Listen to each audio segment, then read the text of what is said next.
Hi guys, welcome back to the Historian's Craft. So, in this video, what we're going to be doing is talking about sources in late antiquity and some of their problems. So, just to contextualize us, late antiquity runs roughly from 250 to about 600. Some people try to push that forward to maybe 700, maybe 800, in favor of a long late antiquity, which essentially just leads into the High Middle Ages and the Macedonian Renaissance. Now, the old view of all of this was that the period was too tough to study due to the lack of sources. However, since about the 70s and onward, the new view is that no, there are in fact plenty of sources, but depending on what exactly you're trying to research, what exactly you're trying to do, you may or may not have an abundance of sources to work with, and those sources are going to take different forms. They're not necessarily narratives or political histories. So these sources then fall into the following categories: letters, inscriptions, archaeology, hagiographies, panegyrics, secular histories, church histories, and laws. In this video specifically, we're going to be looking at hagiographies and Christian sources, as well as their general problems. Okay, so as you can see on the screen here, the general notes. In late antiquity, so again, about 250 to about 600, we see different forms of sources coming about, and they come about largely due to the impact and influence of these new late antique religions. So we have on the one hand, Jewish, Christian, and Islamic sources, and then for the other religions we have Manichaeism, which I absolutely love. I think it's really interesting. We'll talk about it in a different video. And then we have a third category of pagan sources.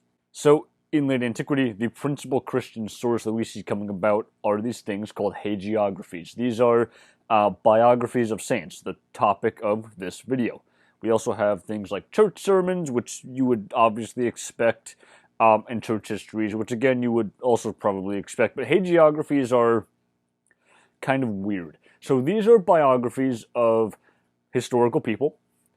The problem with using them as a source, and we'll keep going with this as we go through the video, but the key problem, is that hagiographies, because they focus on the lives of saints, these people that are holy in a way that the average person cannot really comprehend, people that are perhaps blessed in the eyes of God, these saints and also martyrs are, or were believed to be miracle workers. They were believed to have abilities which we would understand in anthropological terms to be like, sympathetic magic or white magic.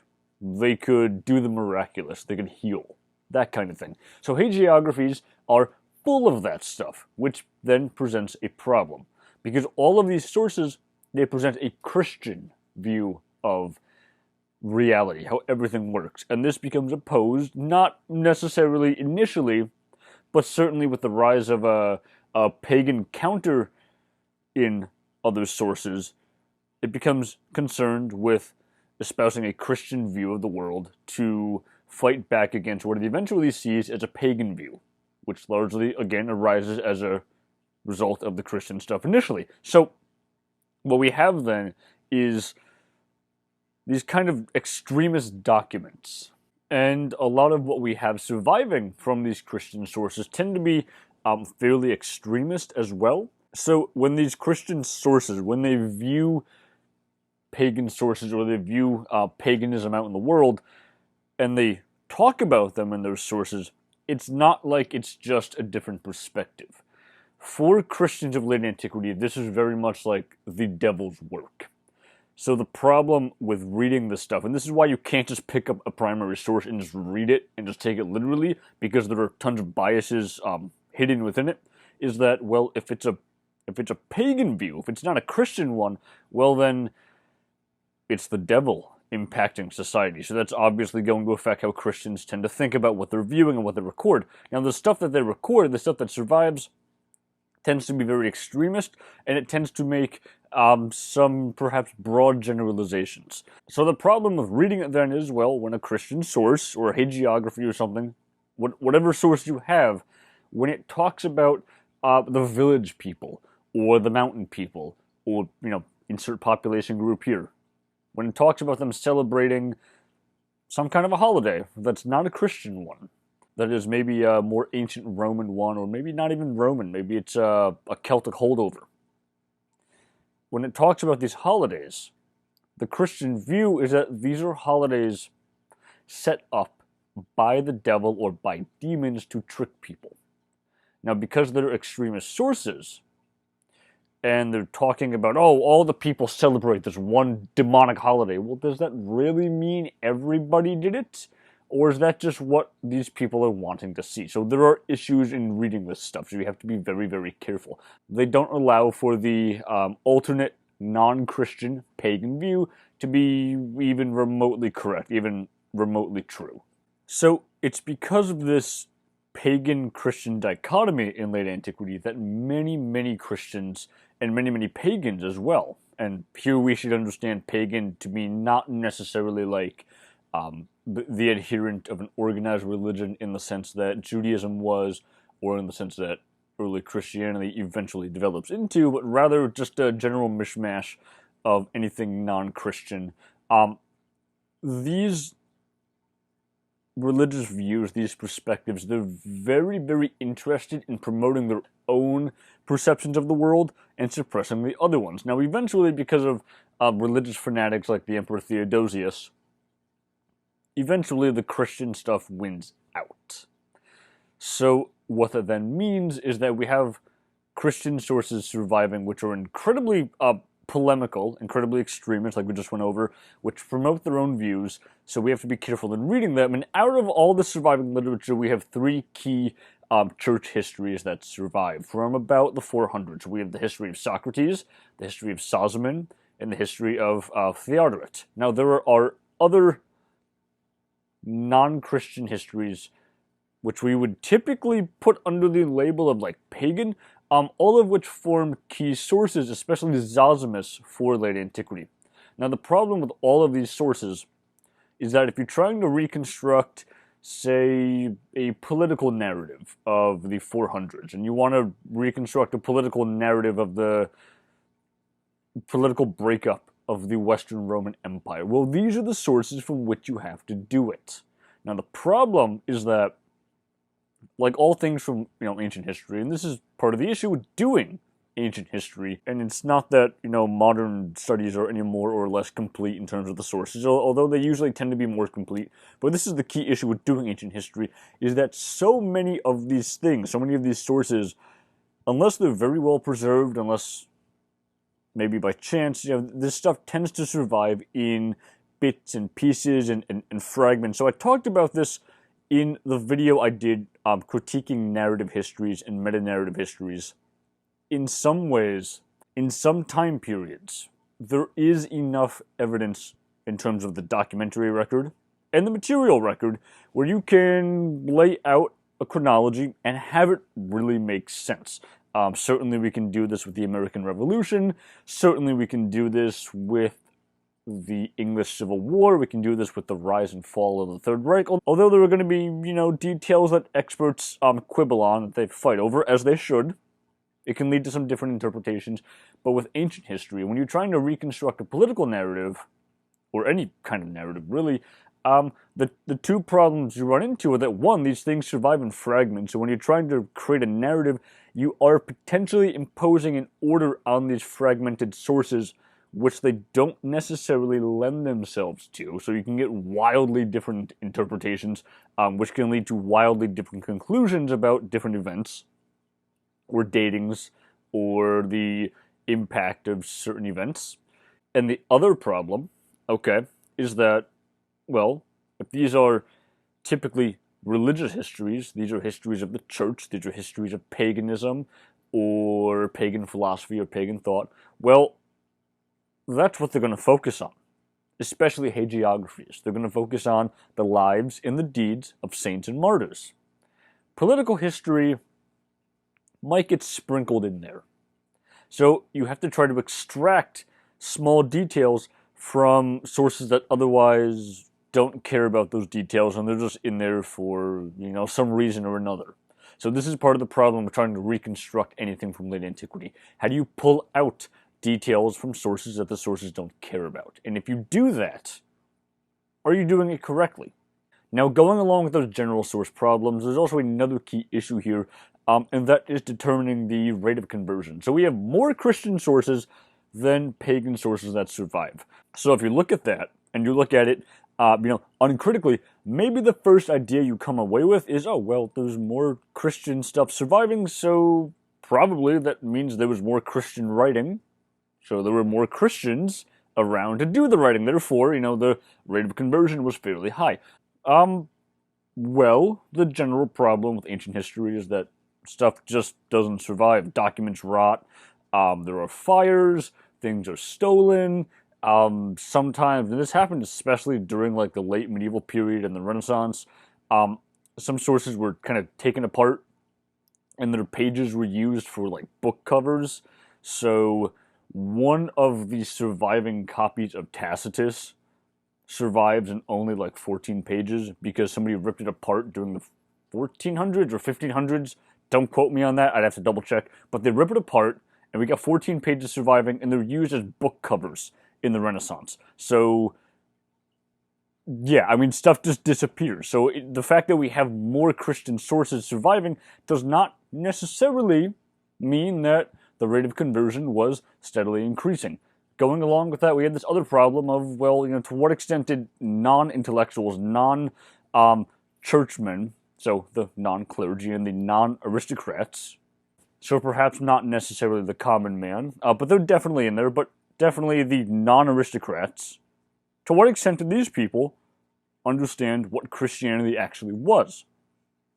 Because in late antiquity, and we'll talk about this in other videos, there's a lot of what's called syncretism in early and late antique Christianity. So syncretism is the blending of multiple different political belief sets, religious belief sets to create something new.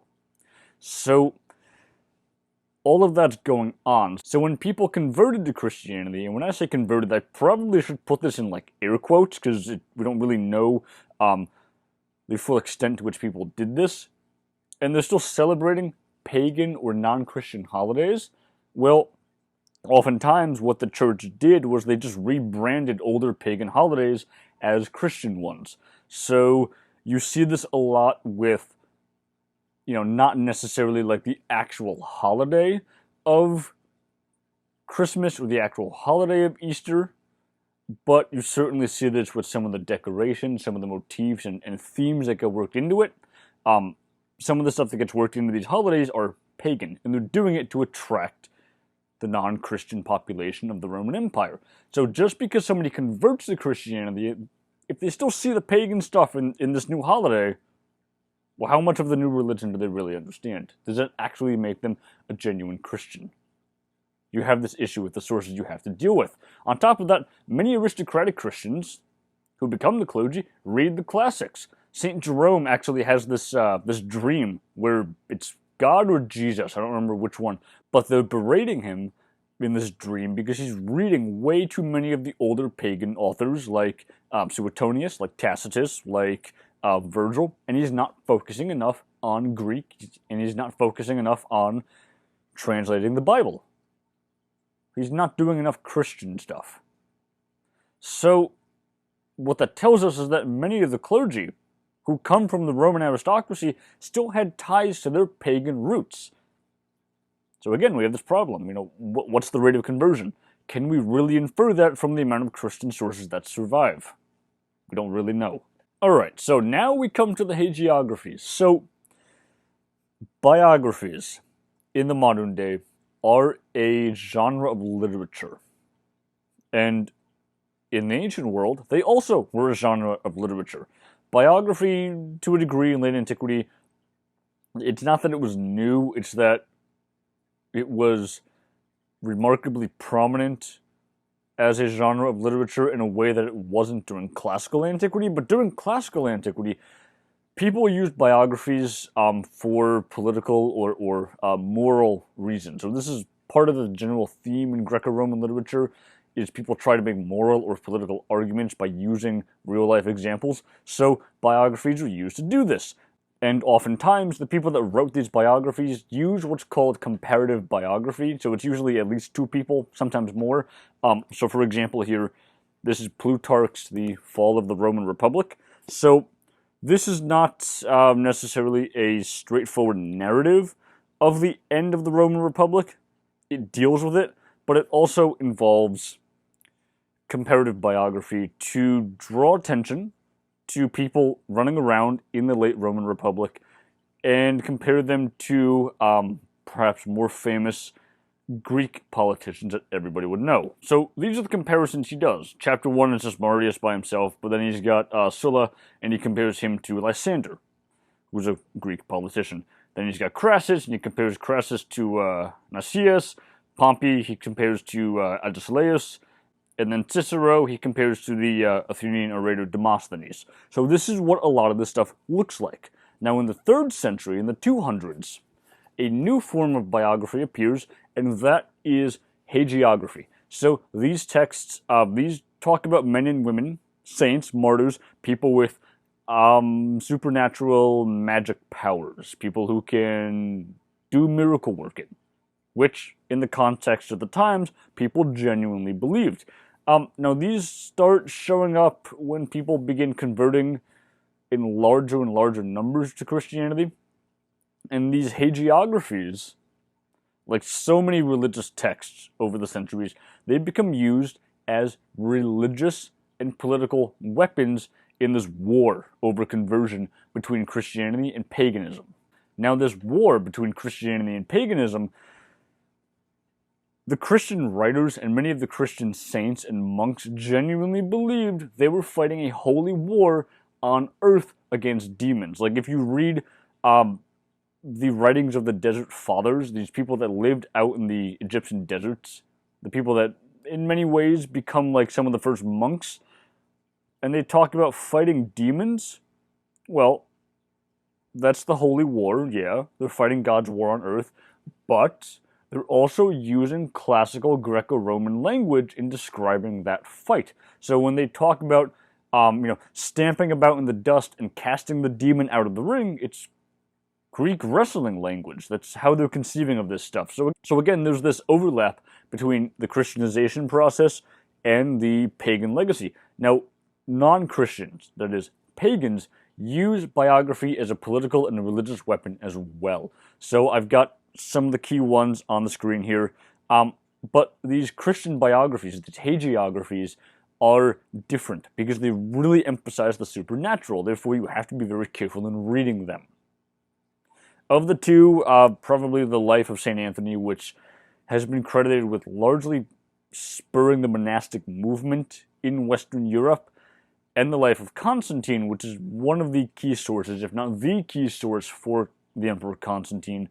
These are probably the two most important. And if you're going to deal with Constantine, you have to read that primary source. So again, my point is that there are tons of issues with using these, but this has been a relatively brief spiel on this type of source and the problems inherent in using them.